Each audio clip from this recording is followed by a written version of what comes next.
Hayırlı gün isenmesiz. Яңа ғасыр kanalında Kanun, Parlament, Cemiyet programısı atnaның siyasi, içtimai vakıgaları turunda beyan eterbiz. Bu atna Respublika günü hem 1 sentyabr bilim beyremi şalkımında ötті. Күз башыннан Россиядә мәгариф, медицина һәм башка өлкәләргә кагылышлы яңа законнар гамәлгә керде. Үзгәрешләр нәрсәне үз иченә ала? Алар турында тәгаенрәк безнең алдагы күзәтү. Сентябрь яңа уку елы башлану вакыты мәгариф өлкәсендә күп кенә яңалыклар көтелә. Айрым алганда Россия мәктәпләрендә алтын стандартлар гамәлгә кертеләчәк. Ягъни бөтен ил буенча балаларга бер төрле белем бирәчәкләр. Моңа кадәр һәр мәктәп үз программасы буенча укытырга хокуклы иде. Мәсәлән, тарих укытучылары укучыларга вакыйгалар агымын үз күзлеге аша җиткерә алды. Хәзер исә бер үрнәк буенча укытачаклар. Бу мөгаллимнәрнең эш күләмендә киметергә мөмкинлек бирәчәк диләр. Укучыларның хәрби әзерлегенә айрым игътибар биреләчәк. Тарих дәресләрендә Украинада махсус хәрби операцияны уздыру сәбәпләрен, аның максатларын һәм бурычларын үзләштерәчәкләр. Тормыш иминлеге нигезләре дәресләрендә исә автомат сүтеп җыярга, беспилотниклар белән эш итәргә өйрәтәчәкләр. Балаларны хезмәт тәрбиясендә үстерә башлыйлар. Сыйныф бүлмәсен җыештыру, агач утырту, бәйрәмгә дип актлар залын бизәү укучыларның гадәти эшләре булачак. Алар хәзер мәгариф турындагы законда язылган. Сәламәтлек саклау өлкәсендә дә үзгәрешләр. Хәзер дару алу өчен рецептлар махсус бланкта язылган булырга тиеш. Даруханәләрдә товарны сезгә шул очракта гына сатачаклар. Бу составында тормыш өчен куркыныч матдәләр булган даруларны контрольдә тоту өчен кирәк. Такси хезмәтендә эшләүчеләргә дә күп кенә яңалыкларга ияләшергә туры киләчәк. 1 сентябрьдән Россиядә такси турында закон гамәлгә керә. Хәзер такси машиналары кузовында шашка, ягъни шакмаклар ясалган булырга, түбәсендә кызгылт сары яктырткыч торырга тиеш. Йөртүче итеп хөкем ителмәгән кешеләрне генә алырга ярый. Шулай ук аларның штрафлары булмау шарт. Таксист булып эшләр өчен рөхсәт кәгазе дә кирәк. Бу кешеләр үз мәшгуль булып теркәлеп, бюджетка салым түләячәкләр. Бер тәүлектә 12 сәгатьтән дә озаграк эшләр ярамый. 1 сентябрьдән Россиянең 4 төбәгендә, шул исәптән Татарстанда да ислам банкингы мөмкинлекләрен кулланып карый башлыйлар. Бу тәҗрибәнең асылы ислам финансларын кулланганда барлыкка килгән кыенлыкларны ачыклау һәм хокукый киртәләрне бетерү. 2 ел дәвамында гадәти һәм ислам финансларының шартларын тигез итү күздә тотыла.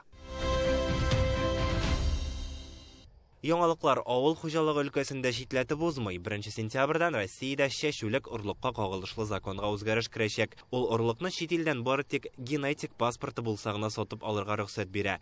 Икенчедән, шушы юнәлештә Россиядә эшләүче чит ил компанияләре безнекеләр белән уртак оешмалар ачарга тиеш була. Моннан тыш, орлыкка кагылышлы бар мәгълүматны махсус электрон системага тапшырасы. Шул рәвешле импортка бәйлелекне киметергә җыеналар. Хәзер Россия басуларының 40%-на чит ил орлыклары чәчелә, ә норма буенча читтән алына торган орлык күләме 25%-тан артмаска тиеш. Яңа закон шушы күрсәткечкә ирешергә дә мөмкинлек бирәчәк. Атнаның төп вакыйгасы ул республикабызның туган көне. Моннан 33 ел элек 30 августта ТАССРның югары советы дәүләт суверенлыгы турында декларация кабул итә. Шул көннән республиканың яңа тарихы башлана, дәүләтчелек тарихы дәвам итә. Бу вакыйга алдагы үсешкә ныклы этәргеч биргән. Кай вакытта кайберәүләр декларацияның уңышларын юкка чыгарырга тырышса да, бүген Татарстан Россиядә барлык икътисади күрсәткечләр буенча да алдынгы, халыкара дәрәҗәдә билгеле, абруйлы төбәк. Тарихи дата һәм аның асылы турында Гөлназ Сайфетдинова репортажы.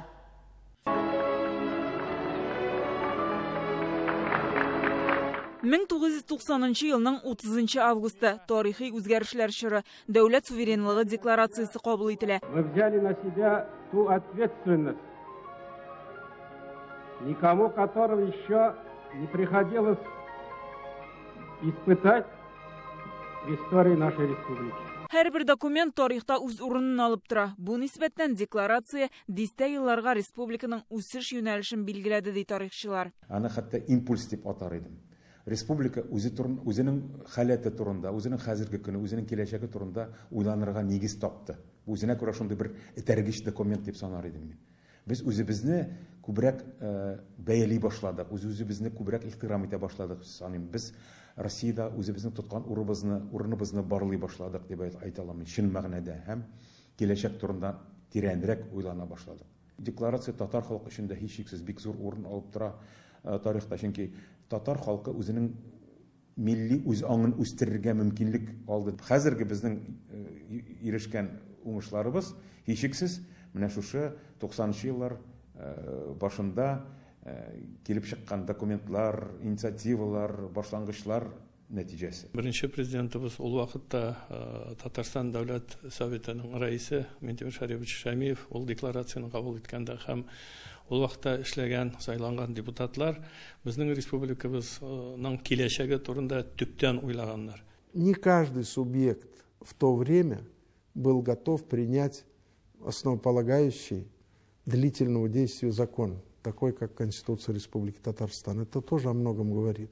И сегодня мы убеждаемся, что мы поступили верно, приняв такой длительный, перспективный, на длительный срок Конституцию, которая объединила многонациональный народ, создала условия для развития каждого и сохранили хребтовые отрасли экономики нашей республики, народного хозяйства, поддержали культуру. Декларация кабул ителгән дәвердә үк республика илнең үсештәге төбәге була. Авыл хуҗалыгы, машина төзелеше, нефть химиясе сәнәгате фән казанышлары белән билгеле. Шул ук вакытта автономия статусы республиканың чынлыктагы мөмкинлекләренә туры килмәгән. Бу исә мөһим документ барлыкка килүгә җирлек була да. Декларацияны кабул итү Татарстанның икътисади, мәдәният, социаль хәлен ныгытуда мөһим фактор булып тора.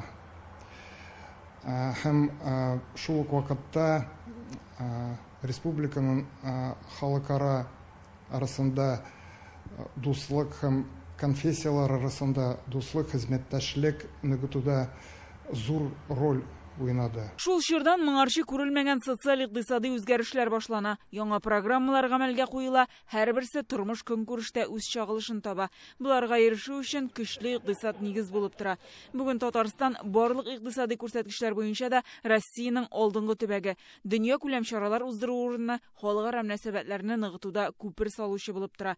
Республика рәисенең Россиядән ышанычлы вәкил буларак халыкара эшчәнлеге аерым игътибар үзәгендә. Сегодня Татарстан является одним из высокоразвитых опорных регионов Российской Федерации. Занимает лидирующую позицию по многим ключевым показателям. Bütün депутатлар, политиклар безгә карап торалар. Ничегрәк Татарстанда нинди яңа эшләр чыгалар һәм шуңа без бик шат. Татарстан бүген bütün субъектларга бик әйбәт пример дип әйтәсем килә.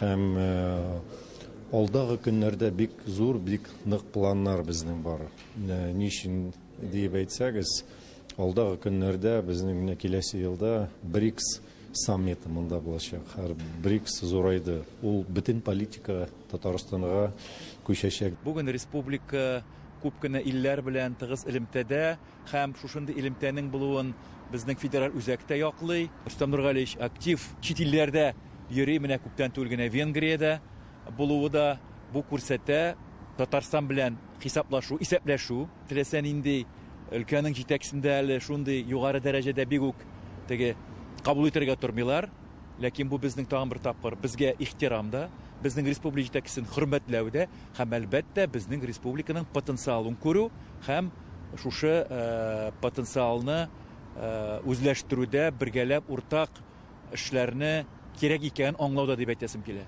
Декларацияның киләчәкне күздә тотып кабул ителгән булуын һәр белгеч әйтә. Аның нигезендә булдырган проектлар 3 елдан соң да үсеш өчен этәргеч булып тора һәм тотырлык тормышны тәэмин итә. Бәйрәм көне республика үсешенә зур өлеш кертүчеләрне хөрмәтлиләр һәм тарихи шәхесләрен искә алалар. Казанда күренекле җәмәгать эшлеклесе Әнвәр Бахауетдинов истәлегенә хәтер тактасы куйдылар. Ул үзе 20 ел яшәгән Маяковский урамындагы йортка урнаштырылды. Тантанага Рөстәм Миңнеханов, Минтимер Шәймиев, Фәрит Мөхәммәтшин, Марат Әхмәтовләр килде. Әнвәр Бахаутдинов 3 ел ТАССРның Югары Советы Президиумы рәисе, 2 ел РСФСРның Югары Советы Президиумы рәисе урынбасары булып эшләгән. Олуг хезмәте өчен Ленин ордены белән бүләкләнә. Хезмәт Кызыл байрагы орденына 3 тапкыр лаек була. Бүген без халкыбызның күренекле улы Әнвәр Бәдретдин улы Бахаутдиновның мемориал тактасын ачабыз. Его самоотверженный труд во имя Татарстана и всей нашей страны отмечен на самом высоком уровне. Минем өчен бу тантанада катнашу зур дәрәҗә. Әнвәр Бәдретдин заманында эшләүбез безнең өчен ул бик тирән, акыллы булырга, кешеләрне ничек яратырга белән шундый дәрес булды. Аның белән эшләгән кеше начар кеше була алмый дип әйтәм.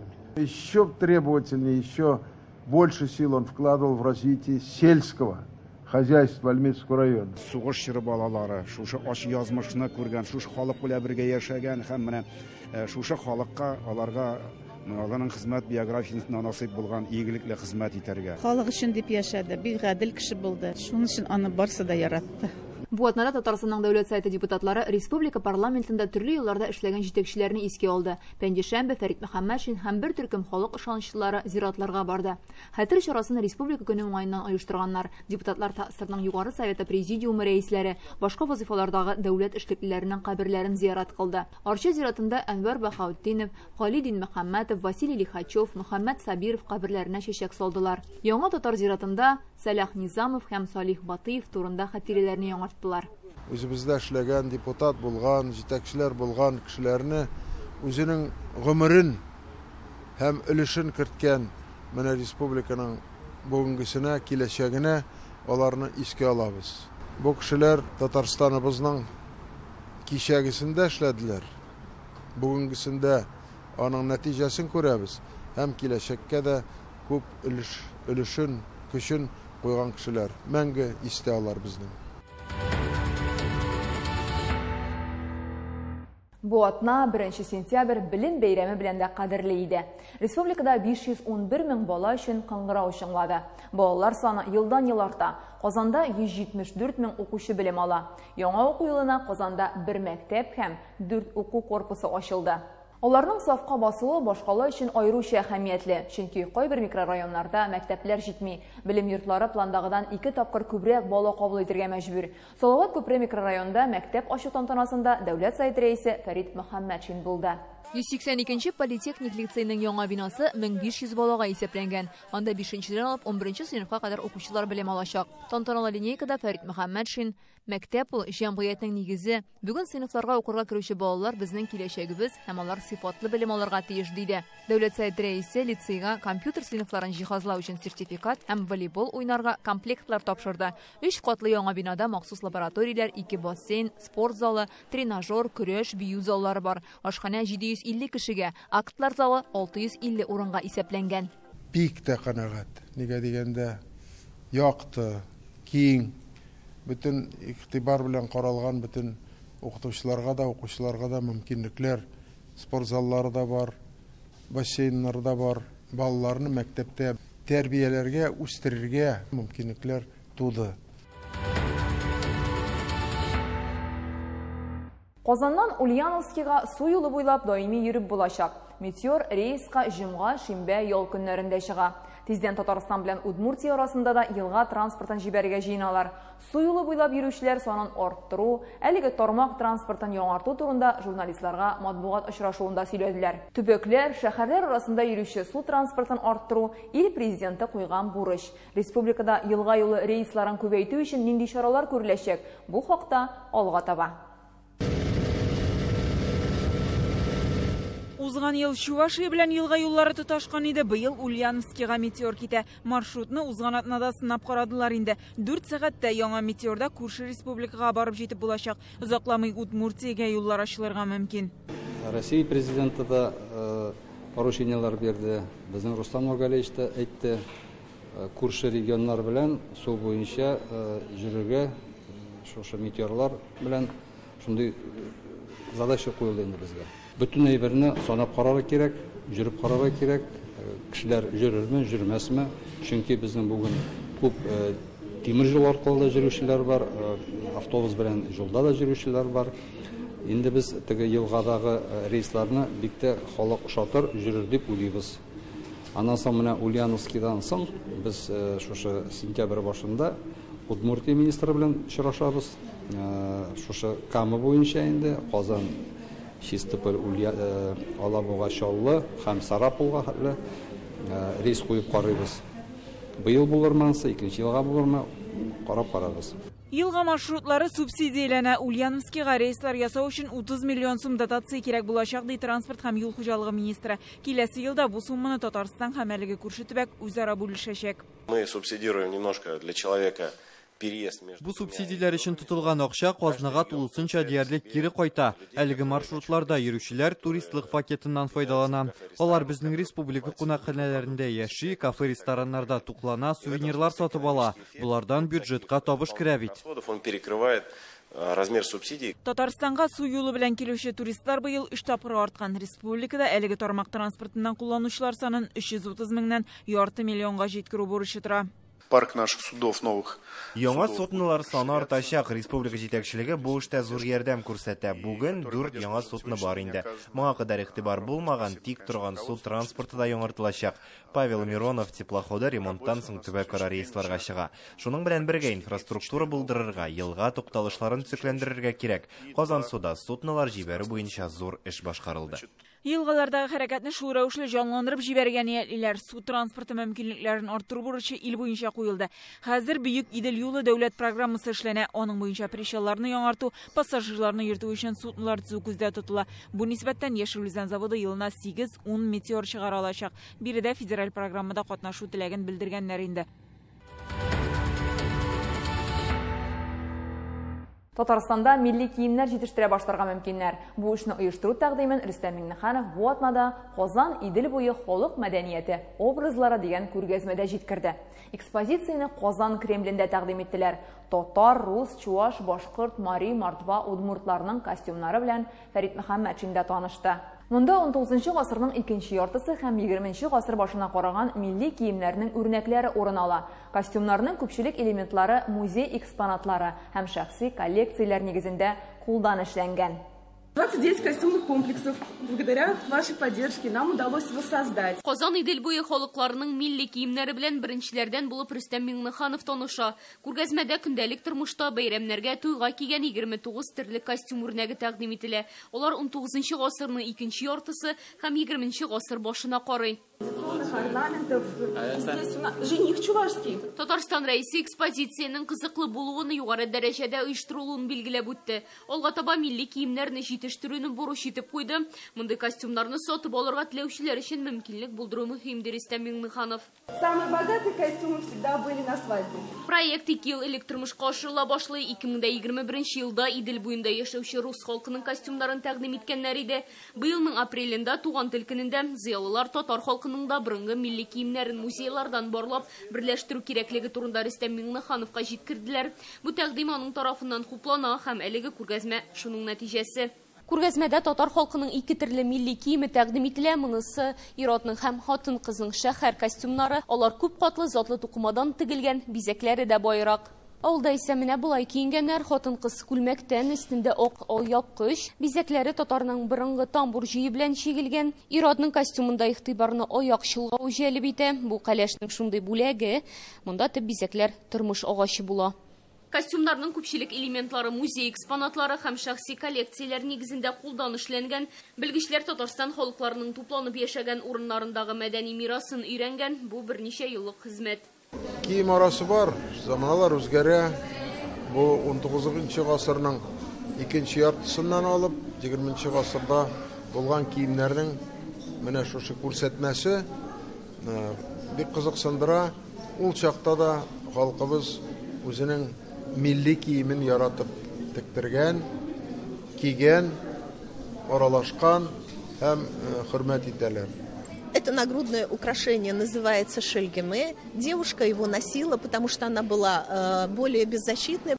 турында Чуваш кызларының милли киемендәге үзенчәлектә күрсәтелгән. Ул үзенең чынлап торуы белән явыз рухлардан саклый дигән ышану бар. Кәләш үзе белән чигелгән зур яулык иртә торган булам, биредә аны да күрергә мөмкин. Яшь кызның һәм кияүгә чыккан хатынның баш киемнәре аерыла, икенчеләренең муеннары каплана. Ә башкорт ир-егетләре камәр дигән билбауны бәйрәмнәргә яисә җыеннар вакытында гына кигән, гадәттә ул нәсел башлыгында гына була икән. Мәгънәсе, аның семантикасы бар һәрбер кием элементларының комплексның. Аңа карап, кешенең яшен билгеләргә мөмкин, аның социаль чыгышын, аның шәһәр кешесеме, ул авыл кешесеме икәнен, нинди даирәдән икәнен әйтергә мөмкин. Милли киемнәр белән 1 октябрьгә кадәр танышырга мөмкин. Соңра күргәзмәне Татарстан халыклар дуслыгы йортында урнаштырачаклар.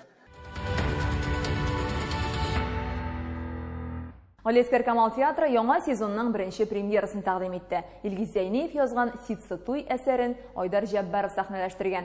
Театр яңа сезонны гадәттәгедән иртәрәк ачты. Башкалада туристлар күп булганга, аларны да спектакльләребезгә җәлеп итәр өчен шулай эшләгәннәр. Сезонның тәүге премьерасында бүгенге заман өчен аеруча мөһим мәсьәлә – гаиләләрне саклап калу проблемасы күтәрелә. Ситсы туйны карарга Дәүләт Совет рәисе Фәрит Мөхәммәтшин да килде. Илдар Сафиуллин репортажын карыйк.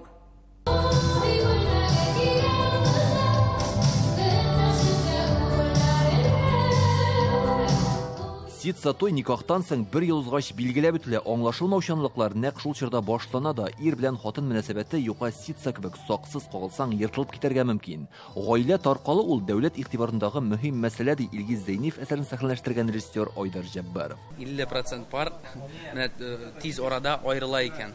Шуңа күрә ул проблемада бар, шуңа күрә актуаль бүгенге көндә кызганычка каршы бик актуаль килеп чыга бу спектакль.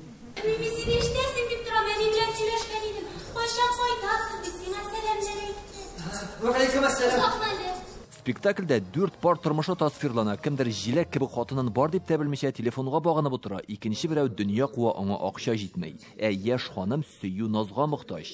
Әлегә өйләнмәгән Ришат Әхмәдуллин Ситсы туй спектаклендә гаилә башлыгы Дилүс ролен башкара. Алдагы тормышым өчен бу гаилә дәресе ди. Өйләнгән кешеләргә дә, өйләнмәгән кешеләргә дә бу бик файдалы спектакль. Кайсы яктан?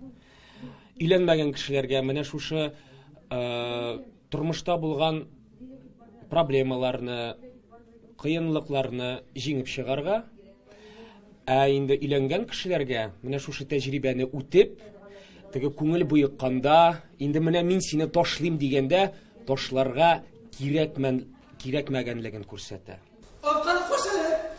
Спектакльдә ир яисә хатынның гади генә булган ихтияҗлары канәгатьләндерелмәүдә аяныч хәлләргә китерә алуы тасвирлана. Алина Мөдәррисова битенә кершән сала, үзе спектакльдәге Хәния образына керә. Менә һәрбер гаиләдә үз авырлыклар була, аларга ничек тә булса юл куярга кирәк.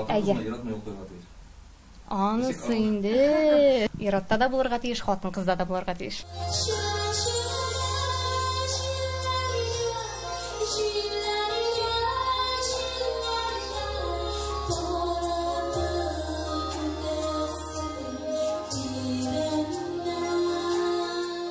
Спектакльне иң беренче булып караучы тамашачылар арасында парламент җитәкчесе Фәрит Мөхәммәтшин да бар иде. Ул театрга хатыны Луиза ханым белән килде. Алар 50 елдан артык бергә гомер итүче республикабыздагы үрнәк тату гаилә.